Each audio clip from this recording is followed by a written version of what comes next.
Lendas dos Judeus. O segundo dia da criação.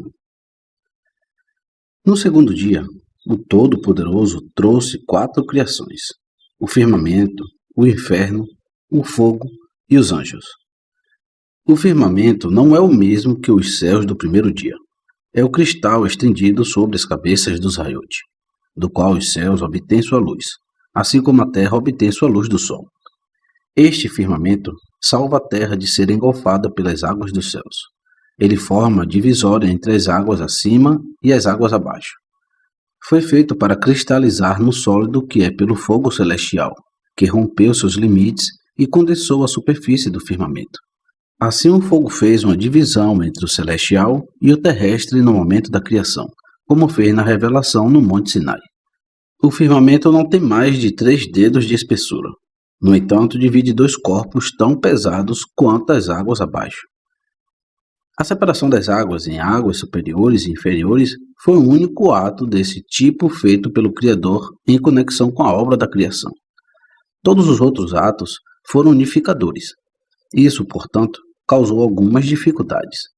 Quando o Altíssimo ordenou: ajuntem-se as águas num só lugar, e apareça a porção seca, certas partes se recusaram a obedecer.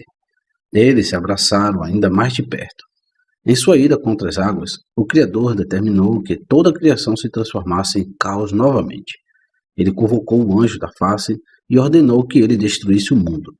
O anjo arregalou os olhos, e fogo abrasador e nuvens espessas rolaram deles, enquanto ele clamava: aquele que divide o mar vermelho em 2, e as águas rebeldes pararam. O tudo, no entanto, ainda estava em perigo de destruição. Então começou o cantor de louvores ao Criador. Ó Criador do mundo, nos dias vindouros, tuas criaturas cantarão louvores sem fim a ti. Elas te abençoarão sem limites e te glorificarão sem medida. Tu separarás Abraão de todos os outros, humanidade como a tua própria. Um de seus filhos tu chamarás meu primogênito, e seus descendentes tomarão sobre si o jugo de teu reino. Em santidade e pureza tu concederás tua Torá sobre eles, com as palavras: eu sou o Criador, vosso poderoso, ao que responderão: tudo o que o poderoso falou faremos. E agora eu imploro a ti: tenha piedade de teu mundo, não o destruas, pois se tu o destruíres, quem cumprirá a tua vontade? O Criador foi pacificado, ele retirou a ordem que ordenava a destruição do mundo. Mas as águas ele colocou sob as montanhas, para permanecer ali para sempre. A objeção das águas baixas, a divisão e separação, não foi a única razão para a rebelião. As águas foram as primeiras a louvar ao Criador, e quando foi decretada sua separação em superior e inferior, as águas acima se regozijaram, dizendo: bem-aventurados nós que temos o privilégio de habitar perto do nosso Criador e perto de seu santo trono. Jubilando assim, eles voaram para o alto e proferiram cânticos e louvores ao Criador do mundo. A tristeza caiu sobre as águas abaixo. Eles lamentaram: ai de nós, não fomos achados dignos de habitar na presença do Criador e de louvá-lo juntamente com nossos companheiros. Portanto, eles tentaram subir até que o Criador os repeliu e os pressionou sobre a terra.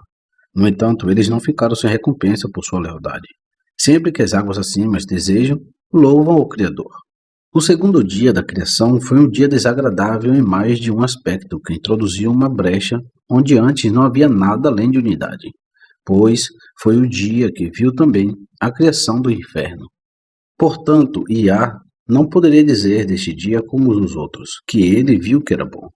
Uma divisão pode ser necessária, mas não pode ser chamada de boa, e o inferno certamente não merece o atributo de bom. O inferno tem 7 divisões, uma abaixo da outra. Elas são chamadas de Sheol, Abaddon, Ber Shahat, Tit Hayawen, Sha'are, Mawet, Sha'are, Zalmawet e Geena.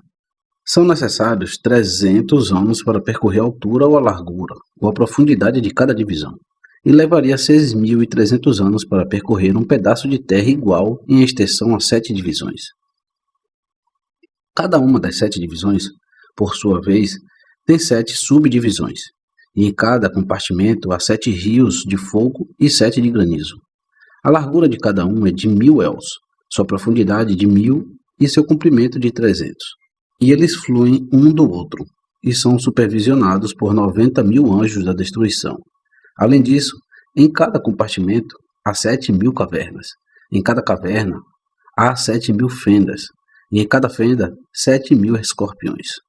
Cada escorpião tem 300 anéis, e em cada anel 7.000 bolsas de veneno, das quais fluem 7 rios de veneno mortal. Se um homem manuseá-lo, ele imediatamente explode. Cada membro é arrancado de seu corpo. Suas entranhas são fendidas e ele cai de cara no chão. Existem também 5 tipos diferentes de fogo no inferno. Um devora e absorve, outro devora e não absorve, enquanto o terceiro absorve e não devora. E ainda outro fogo que não devora nem absorve. E além disso, um fogo que devora o fogo.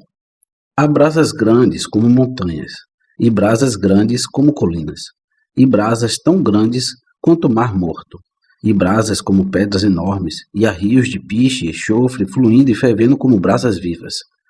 A terceira criação do segundo dia foram as hostes angelicais, tanto os anjos ministradores quanto os anjos de louvor. A razão pela qual eles não foram chamados à existência no primeiro dia foi para que os homens não acreditassem que os anjos ajudaram o Criador na criação dos céus e da terra. Os anjos que são feitos de fogo têm formas de fogo, mas apenas enquanto permanecem no céu. Quando eles descem à terra para cumprir a ordem do Todo-Poderoso aqui embaixo, ou são transformados em vento, ou assumem a forma de homens. Existem 10 categorias ou graus entre os anjos. Os mais exaltados em hierarquia são aqueles que cercam o trono divino por todos os lados, à direita, à esquerda, na frente e atrás, sob a liderança dos arcanjos Miguel, Gabriel, Uriel e Rafael. Todos os seres celestiais louvam o Criador com as palavras Kadosh, Kadosh, Kadosh, Yahweh Tsevaot. Mas aqui os homens têm precedência sobre os anjos. Eles não podem começar seu canto de louvor até que os seres terrenos tenham trazido suas homenagens ao Criador. Especialmente Israel é preferido aos anjos. Quando eles circundam o trono divino na forma de montanhas de fogo e colinas flamejantes e tentam elevar suas vozes em adoração ao Criador. Yahweh se inicia com as palavras: Fique quieto até que eu tenha ouvido as canções, louvores, orações e doces melodias de Israel. Consequentemente, os anjos ministradores e todas as hostes celestiais esperam até que os últimos tons das doxologias de Israel que se elevam da terra desapareçam e então proclamam em alta voz: Kadosh, Kadosh, Kadosh Yahweh Tsevaot.